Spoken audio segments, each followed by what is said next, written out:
Hey guys, welcome back for another episode of Not the Girl Next Door. I'm your host, Meg Reynolds, and today's episode, if you probably couldn't guess by the title, is all things heartbreak. Because obviously, April showers, they say they bring May flowers, but there's a lot of other showers, and those showers are tears. Get your minds out of the gutter. It wasn't any type of other shower. Showers of tears, because there's a lot of breakups going on right now, and it's about to be hot girl summer. Also Mental Health Awareness Month, so perfect time to prevent those crash outs from these breakups. But I realize, I've talked a lot on this podcast about heartbreak and, dealing with our own wounds, but I haven't really dove into this topic all that much. For the longest time, I felt like being single said something bad about me, that it said I was unlovable or there was something wrong with me. And I know a lot of people feel that way when it comes to breakups. But I want to look at heartbreak a little bit differently, because something I realized in my healing journey is that honestly, breakups are often the most beautiful beginnings. And if you think I'm crazy for saying that, if you think I'm lying for saying that, you clearly have not listened to my story at all. The person that I am today I would not be sitting here without the two major breakups of my life, the one when I was 20 and then my other one when I was 22. I would have a completely different life, and it would be a life that left me incredibly unfulfilled. And I wouldn't have found the greatest love of all, which is the love I have for myself, if it wasn't for those heartbreaks. And I've said this in a past episode, how after a heartbreak, you're never going to be the same person that you once were.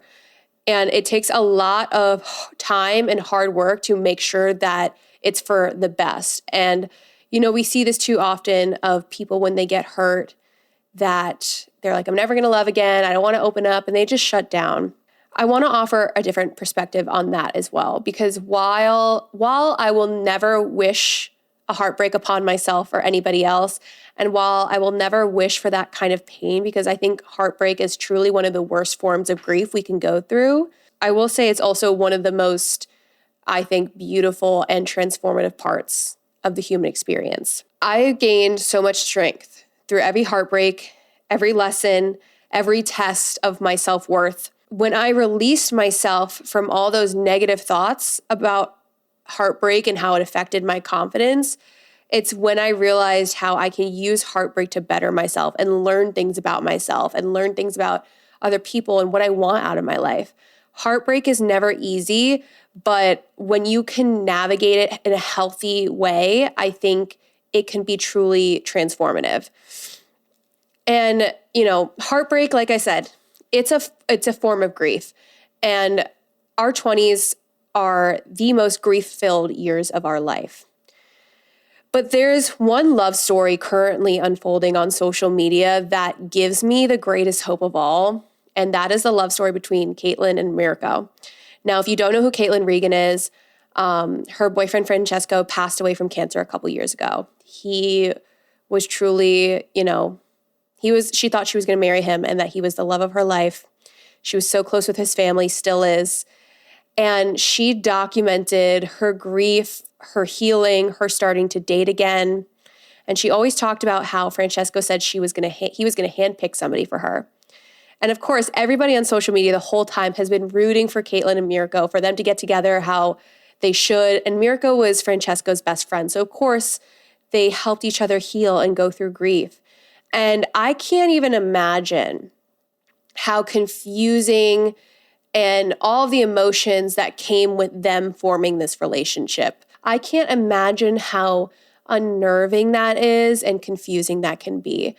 And I just have to applaud the two of them, because, again, I don't know them personally, and I talk about all the time how parasocial relationships with influencers are so weird, but watching their friendship turn to love and watching how they healed each other and watching how he brought light back to her eyes has been one of the most beautiful things to watch unfold on social media. And that love story gives me hope for myself and my future, because Caitlin truly allowed herself to just be her. And she allowed herself the time and space to grieve and feel the emotions and go through the ups and downs. And again, we only saw glimpses of it on social media, so I can only imagine what we didn't see. But to that point is Mirko clearly sees Caitlin for Caitlin. He has clearly seen the good, the bad, the ugly, the worst of her. And he loves her. He loves her, every part of her.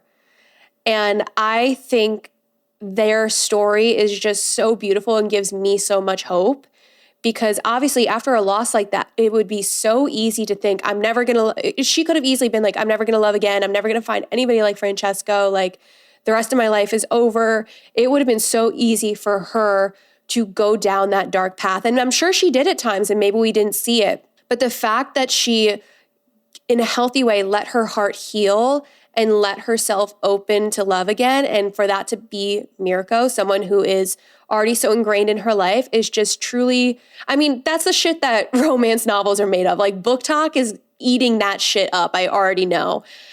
And the fact that we finally have confirmation that they're together I screamed. I yelped at my phone. I was so happy. Because obviously people have been pushing that on them for a long time, and they were like, no, we're just friends. And I think it was so important that they did it at their own pace and in their own way, because they didn't want to I'm sure they didn't want to jeopardize this relationship. But I wanted to offer my perspective and that perspective, because heartbreak is scary, confusing. It leaves you like physically ill sometimes. And when it comes to heartbreak, I think a lot of times we can prolong our own heartbreak and our own actions.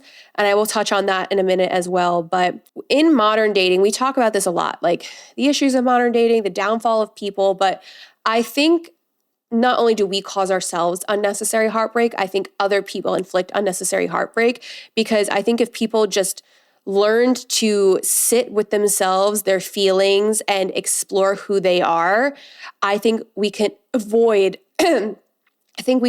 so much heartbreak, because when you sit with yourself and you love your life and you're working on yourself, you're not looking for that validation in others, right? So you're not going to be opening the door to love with somebody else and then not walking through that door with them.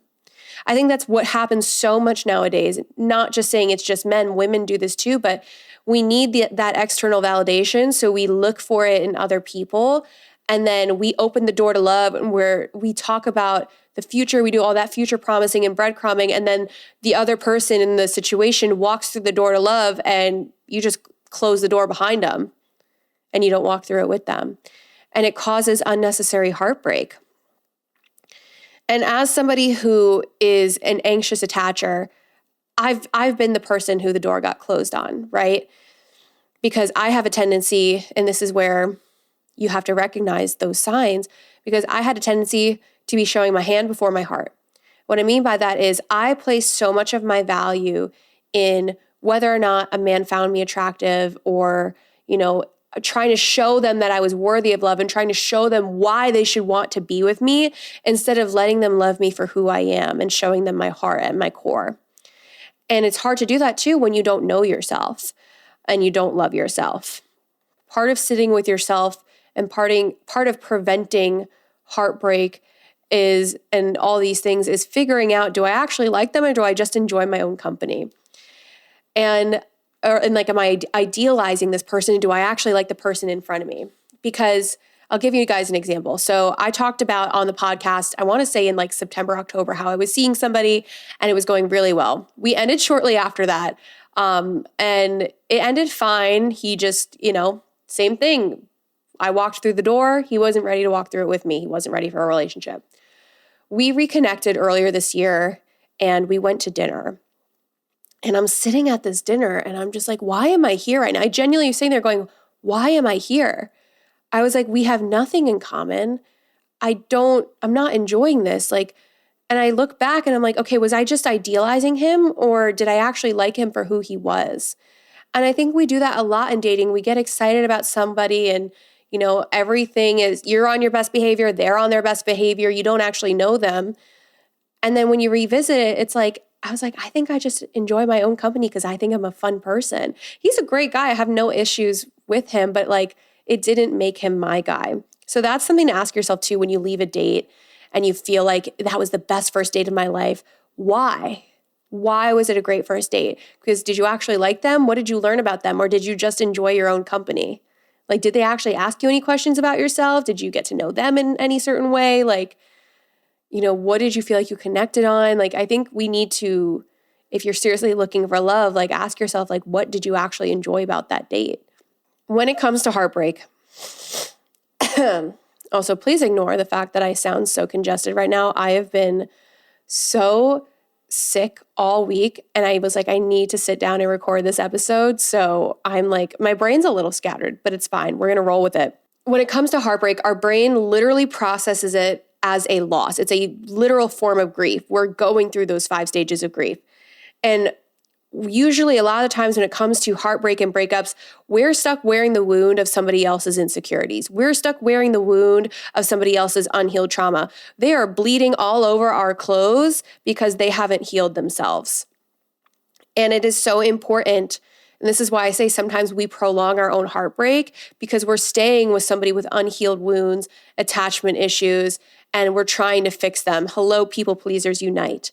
But heartbreak comes in all forms, and every party in a breakup experiences it, whether you did the dumping or you got dumped, whether you were a toxic relationship and you always are constantly fighting, or you had a pretty healthy relationship, but you know that it just wasn't the right person for you. That is also, I think, one of the most heartbreaking types of breakups, is when you love this person so deeply and there's nothing, quote unquote, seemingly wrong with the relationship on the surface, but you just know they're not right for you. I think that's so heartbreaking. And then obviously heartbreak at different phases of our life hits different. A heartbreak I had at 16 doesn't necessarily affect me the same way as it would at 26. It's puppy love, it's juvenile love. Like, those things are different. And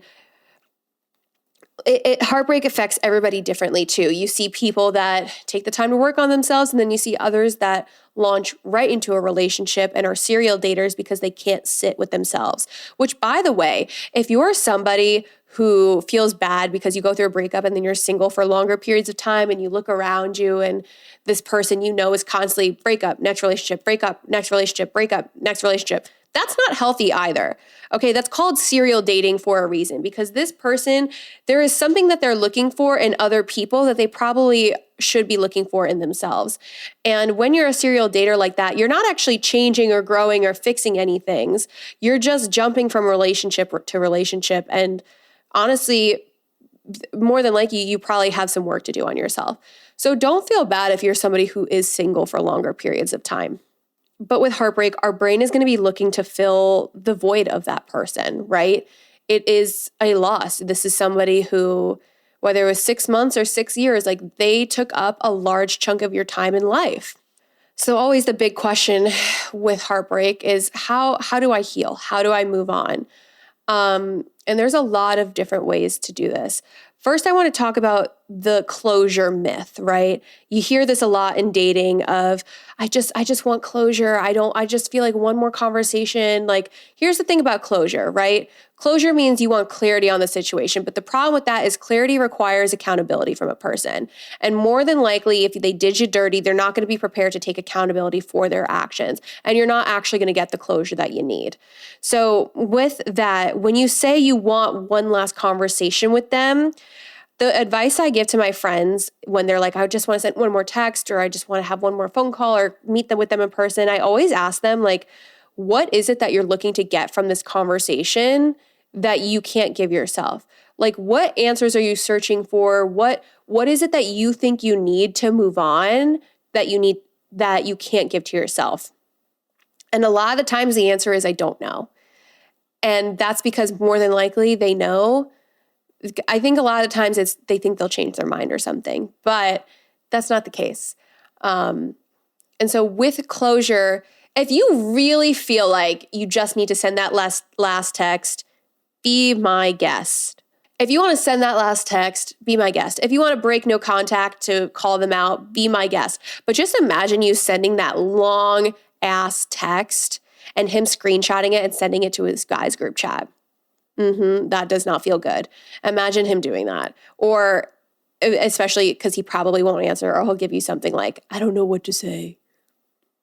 Girl, you're going to feel 10 times worse. So instead of looking for that validation in them. Like, what do you want? Do you want them to tell you how wonderful you are, how they really did love you, how it's not you, it's them? Like, all of those things are going to just make you feel worse. If he's sitting there telling you how wonderful you are, you're just going to feel shittier about yourself, being like, well, then why don't you love me if I'm so great? Girl, you don't need that validation from him. So that is the first thing I will say when it comes to giving yourself closure and moving on is, first things first, absolutely go no contact.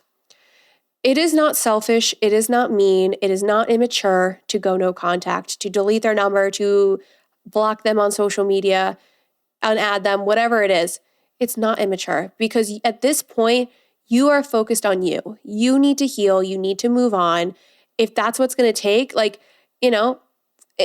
the word? Out of sight, out of mind. Like, if you're not seeing their shit pop up, it'll be easier for you to think about them. And if no contact feels like really scary and it feels aggressive, just say 30 days. Start with 30 days, no contact. And you can sit there and say, it's just for now until I can move on. I can have them in my life eventually, but for now I need them out of sight, out of mind. The next thing I will say is, if you're still feeling like you need closure, you need thoughts to get out, you just want to scream at them, this is going to sound really cliche, but write them a letter. Write a letter of all of your thoughts and feelings and emotions. Like, write a letter about what it is you're looking to say to them or what you want to hear from them, your confusion. Like, just write it all down and then go burn that shit. I'm serious. It's so therapeutic. In the same vein of writing things down, there's 3 lists that my therapist actually had me make them when I was in therapy, when I first started seeing her, and they really helped me. The first thing is, list everything that the relationship didn't have that you wanted, from whether it was big or small. Just list all of that. I would focus on the big non-negotiables. Like, for example, in my last relationship, he didn't want to be friends with my friends. That is a huge thing for me. So I wrote that down. So, and make that list as long as possible, because when you're thinking in your mind and you're romanticizing the past and you want to go back to that person, go look at that fucking list, because it'll ground you really quick. The next thing I want you to do is write down the things you love about yourself and what you have to offer in a partner and what you learned from that relationship that you will bring to the next one. Because in every relationship, obviously they say it takes 2 to tango. There are things that you more than likely have to take accountability for in that relationship. And so being able to sit and recognize where you maybe fell a little short as a partner will allow you to be better for your next person. So again, same thing, make that list as long as possible and remind yourself that someone is going to love you so fully and deeply for who you are, for all of these things that you just wrote down. And then the third list is, what do you want for yourself? Singleness is, I used to think being single, like I said, was such a bad thing. I love the freedom I have being single, because I have discovered so much about myself, what I like to do. I have found new hobbies. And like I said, I've built a whole career and company.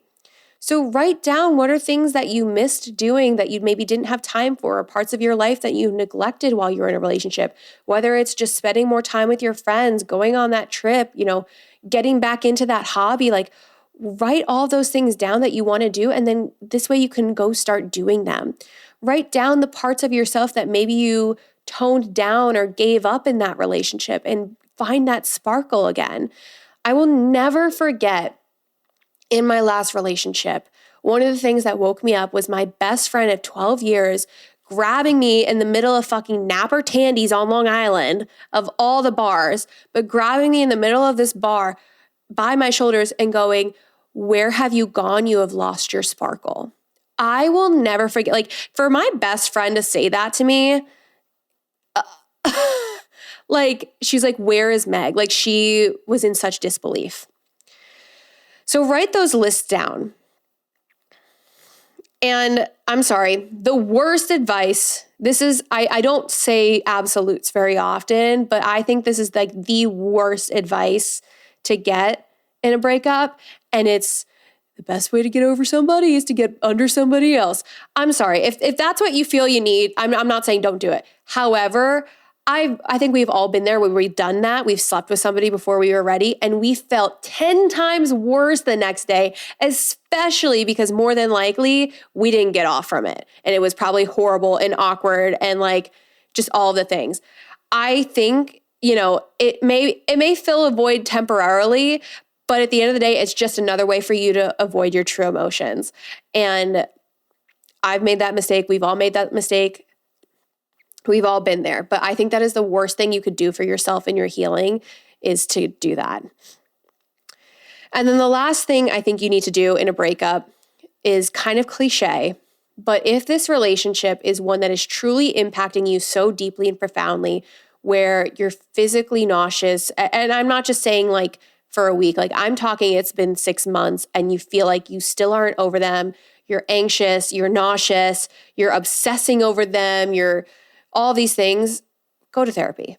And big or small breakup, I still think go to therapy, especially if you're somebody who's noticing a pattern of attracting the same type of person. That's why I originally went back to therapy, is because I noticed I was attracting the same type of guy and dating the same type of guy. And I realized I thought they were my type. No, they were my trauma.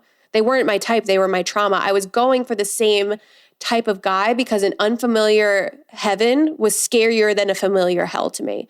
And so I kept dating these guys who I knew were no good for me. And I've said it before and I'll say it again, but if my ex didn't treat me the way he did, if I never dated him, it was going to be somebody else that treated me that way because of how I felt about myself, because I didn't heal from so many heartbreaks of my past. And now another part of heartbreak is when you're the person doing the dumping. I see this a lot where someone says, but I don't want to hurt them. I'm staying because I don't want to hurt them. Maybe it'll get better. You're only prolonging both your heartbreak and theirs. And a lot of the times, the best thing to do is the hardest thing to do. And I want people to know if you're thinking of breaking up with somebody for a multitude of reasons, whether it's you've both changed as people, you want something different than what you originally thought, it's okay to change your mind. You can absolutely fall head over heels for somebody, think you're on the same page, and then realize you're going down a path that's not right for you. It is okay to change your mind. Is it hard? Yes. Is it sad? Yes. Is it going to cause maybe some tension and hatred and all these hard feelings? Yes. But at the end of the day, you are doing yourself a disservice by staying in something you know is not right for you. And you're also doing the other person a disservice by taking up that time and space in their life when they could be out there looking for somebody that does align with their values. And not to beat a dead horse, but I'm gonna beat it anyways. The prime example of this is Paige DeSorbo and Craig Conover, right? When they started dating, they were seemingly on the same page. But obviously, Paige's career has taken off. And Craig even said at one point, like, yeah, if you stay this busy, our relationship's not going to work. We don't know exactly what happened in their relationship, but from watching both shows, it was very clear they were on two separate pages, even though Paige was actively saying who she was and what she wanted. She never hid that from Craig. From what we can see, she never hid that. She was brutally honest. From where I sit, it seems like Craig wanted her to be somebody that she wasn't. He wanted her to be the Paige that he first met. And that's the thing about a good partnership, is a good partner is going to allow you to grow and change. And here's the thing, the wrong relationship, it is going to bring out the absolute worst sides of you. It is going to bring out your worst attachment styles, your worst insecurities, your worst, it is going to make you the absolute worst version of yourself. And there's no hiding from that. And it is going to drain you so completely and utterly. So when it comes to heartbreak, again, I'm no neuroscientist, and let me know if you guys want me to have somebody on the podcast who can speak to more of what scientifically goes on in the brain. But what I do know about the brain and heartbreak is it processes it, like I said, as a form of grief. And so the biggest thing about that is nobody deals with grief in the same way. There is no one right way to deal with grief. You have to do what feels good for you in a healthy way. And also backtracking to when I said you should go to therapy, it's important to remember that your friends aren't your therapist. They absolutely can be there to support you, empathize, give you wonderful advice. It is great to lean on your friends in times like that. But at the end of the day, if you are someone who is struggling so deeply and profoundly, you should see an actual therapist. Another piece of advice people often get when it comes to heartbreak is, how can you love yourself? How can somebody love you if you don't love yourself? And I have said this before too. I've said this to others and I've said it to myself.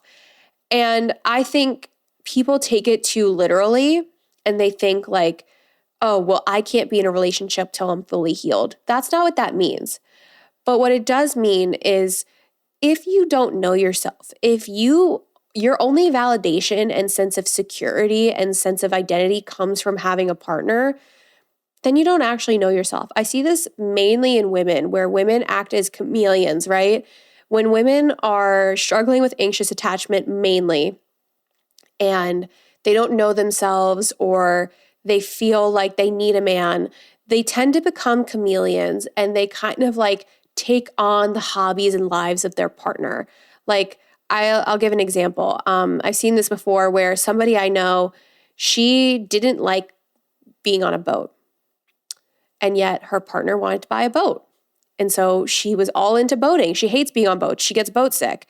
And there's a difference between, yes, you're doing things for the sake of your partner because you want to do things together, but like taking on his hobbies entirely, going golfing, like she didn't like any of it, but she did it anyways because she took on her partner's identity. She didn't have an identity of her own.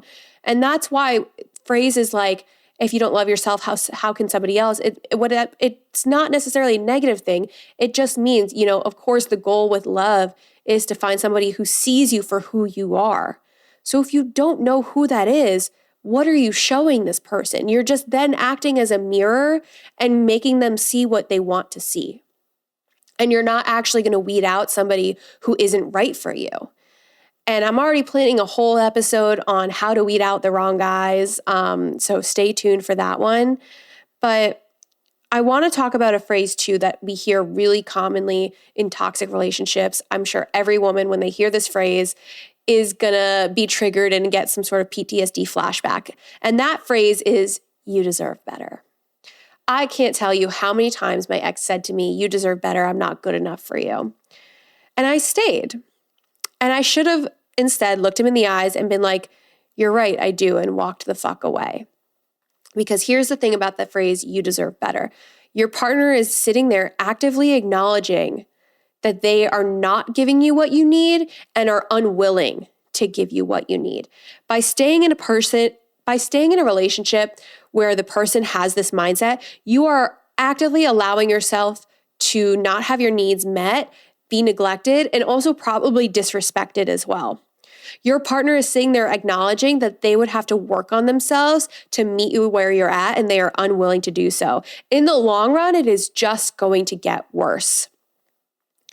So this is why it is so important to love yourself and have a good relationship with yourself so you can validate yourself and walk away from that.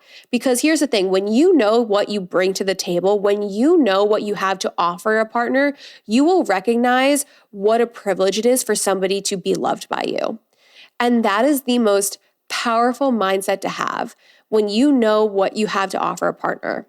When I was able to release myself from the voice of self-doubt and the voice telling me I was unlovable and I was too much and I was this, I'm not pretty enough, all these things, when I released myself from those negative thoughts and I realized, no, someone's going to be so lucky to be loved by me someday, because when I love with my full heart. I give them my everything.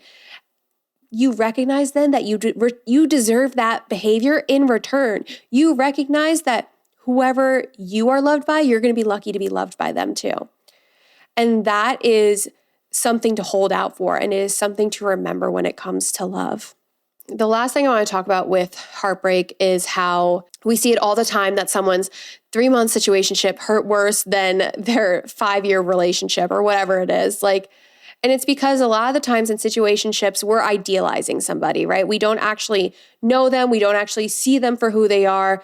we see the version of them that we want them to be, and we're trying to make them that version. And really, at the end of the day, all a situationship is one person who's extremely emotionally unavailable and another person who has low self-esteem, probably is an anxious attacher, and doesn't know themselves, and feels like they're unworthy of love. A multitude of things. But that's really what a situationship boils down to. One person who's unavailable, the other person who's actively letting themselves be disrespected. You had an idea of who that person was, and that idea didn't match reality. And then on the flip side, you're wondering why you weren't good enough for them to just love you, for them to get over their shit and just love you. Well, tough shit. A lot of the times, this is why I'm saying you prolong your own heartbreak by staying in something you know is not going to work out in the end. You think if you just love them a little harder, if you stay a little longer, that things will change. And the thing is it probably won't. I'm not saying to not give things a shot, but you need to know in your mind when it's time to walk away, and you need to trust your voice. Heartbreak sucks. There's no correct way to go through it, but at the end of the day, you are going to be just fine. I know after a heartbreak, it feels like your world is ending. You're never going to be the same, and how are you going to love again? But I promise you, if you lean into learning why the relationship failed and seeing the relationship for what it was and understanding why it wasn't right for you and why that person wasn't right for you, you're going to be one step closer to finding the person who is and finding yourself and finding true happiness. But that is all from me for this episode of Not the Girl Next Door. Thank you for bearing with me through my sickness. I am so unwell. I do not feel good. But make sure you subscribe wherever you're listening and leave us a 5-star review. Also subscribe to our YouTube channel. You can just search Not the Girl Next Door podcast on YouTube and you'll find it. And I will see you guys next week for another episode. Bye for now.